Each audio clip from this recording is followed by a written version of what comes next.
Detectives del neocolonialismo. La independencia política de América Latina no significó una verdadera liberación, sino la transformación del colonialismo en una nueva forma de dominación. Las estructuras coloniales de exclusión racial, dependencia económica y subordinación política se reivindicaron y perpetúan hasta hoy, manteniendo los mismos patrones de desigualdad bajo nuevas formas. Las independencias latinoamericanas 1810-1825 prometieron romper con el orden colonial español y portugués, pero las nuevas repúblicas heredaron las mismas estructuras sociales, económicas y raciales del periodo colonial, adoptándolas a las nuevas circunstancias políticas. Nos enseñaron que la independencia nos trajo libertad, que ya no hay imperios, que ahora decidimos por nosotros mismos, que nuestras banderas ondean por voluntad propia y no por mandato extranjero. Pero entonces, ¿por qué seguimos atrapados en las mismas estructuras de poder? ¿Por qué la riqueza que generamos sigue sin quedarse con nosotros? ¿Por qué el color de piel, la cuna o el apellido siguen marcando el destino? Somos 4 detectives del neocolonialismo y decidimos investigar si, tras tantos siglos, el colonialismo realmente se fue o simplemente aprendió a disfrazarse. 3 países, Brasil, Uruguay y Argentina. 2 grandes pistas, la esclavitud, la formación de los estados. Buscamos respuestas en la historia para entender cómo se construyeron nuestras naciones y a quienes dejaron afuera. La herencia de la esclavitud. En América Latina, la esclavitud no fue un error aislado, fue el cimiento. Durante siglos, millones de africanos fueron capturados, vendidos y forzados a construir las riquezas de otros. Brasil recibió la mitad de todos los esclavizados que llegaron a América. En los cafetales, en los ingenios, en las calles, sus cuerpos sostenían la economía. Y cuando por fin se abolió la esclavitud en 1888, la libertad fue una trampa. No hubo tierras, ni escuelas, ni reparación. Peor aún, desde 1850, una ley había cerrado el acceso a la tierra. Solo se podía comprar. ¿Y quién podía comprar? No los libertos, no los pobres. Así, los antiguos esclavos siguieron atados a las mismas haciendas, pero con otro nombre: peones, jornaleros, etc. Los mismos que antes eran encadenados, ahora eran jornaleros sin tierra. Y hoy, ese pasado sigue marcando el presente. Los afrodescendientes fueron empujados a los márgenes, convertidos en una minoría olvidada, entre comillas, cuando en realidad habían sido esenciales para construir las ciudades, el comercio y hasta las guerras por la independencia. En Brasil, las personas negras ganan mucho menos, mueren más jóvenes y son la mayoría en las cárceles. En Uruguay, la pobreza golpea con más fuerza a las familias afro. Y en Argentina, el racismo se niega, pero se practica. Muchos dicen que no hay racismo, dicen que acá no hay negros. Pero esa frase no es inocente, es el resultado de un país que blanqueó su historia, borró a las comunidades afro, negó a los pueblos indígenas y se pensó a sí mismo como una nación blanca y europea. La palabra negro no desapareció, solo cambió de objetivo.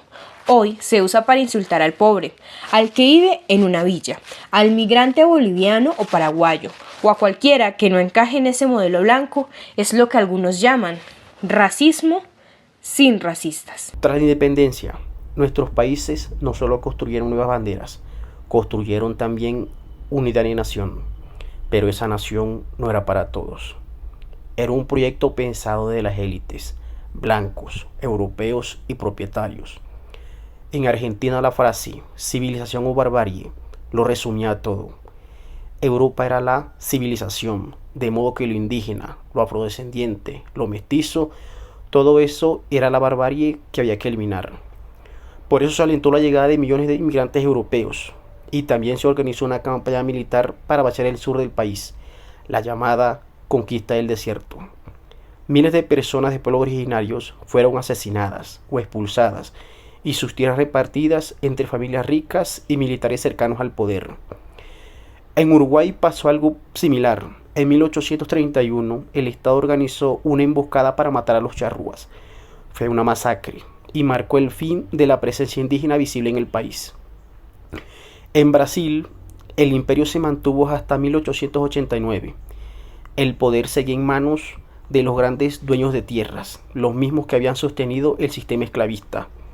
Cuando se terminó la esclavitud, el Estado promovió la inmigración europea para mejorar la raza y blanquear la sociedad. Pero, ¿y los millones de afrodescendientes? Pues estos quedaron fuera, sin tierra, sin educación, sin futuro, arrojados a un sistema que seguía excluyéndolos. En todos nuestros países las constituciones hablan de igualdad, pero esa igualdad tenía nombre, apellido y color de piel. La patria se construyó, pero no para todos. Cuando América Latina se independizó, muchos pensaron que por fin habíamos roto las cadenas, pero mientras nuestros países celebraban su libertad, una nueva potencia entraba en escena, sin disparar un solo tiro. El Reino Unido no necesitaba conquistar territorios, le bastaba con controlar los mercados. En Uruguay, su influencia fue directa. La independencia no se ganó en batalla, sino se firmó en una mesa, con un diplomático inglés de por medio. En 1828, Argentina y Brasil se disputaban la banda oriental. Inglaterra intervino y negoció la creación de un nuevo país, Uruguay, el Estado tapón. Un intermediario, creado para equilibrar intereses ajenos más que propios. El objetivo: evitar que una sola potencia controlara el Río de la Plata y proteger el comercio británico. En Argentina y Brasil, su poder fue más silencioso, pero igual de profundo. Ferrocarriles, bancos, exportadoras, puertos, préstamos. El capital inglés estaba por todas partes. En vez de ejércitos, enviaron inversiones.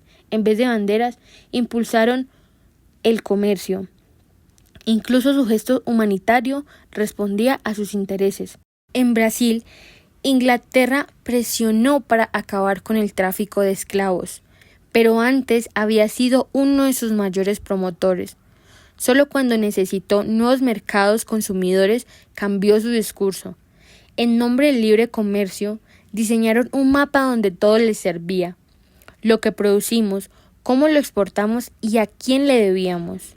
Nuestra riqueza siempre ha generado nuestra pobreza para nutrir la prosperidad de otros. Empezamos esta búsqueda siguiendo las huellas del pasado, pero pronto entendimos que ese pasado nunca se fue, solo cambió de forma. Las promesas de libertad se cumplieron a medias y la independencia política no trajo consigo una verdadera autonomía económica ni social. Se construyeron repúblicas, sí, pero sobre bases frágiles y bajo la sombra de intereses extranjeros. Más que una independencia, lo que surgió fue una nueva forma de subordinación, más sutil pero igual de efectiva.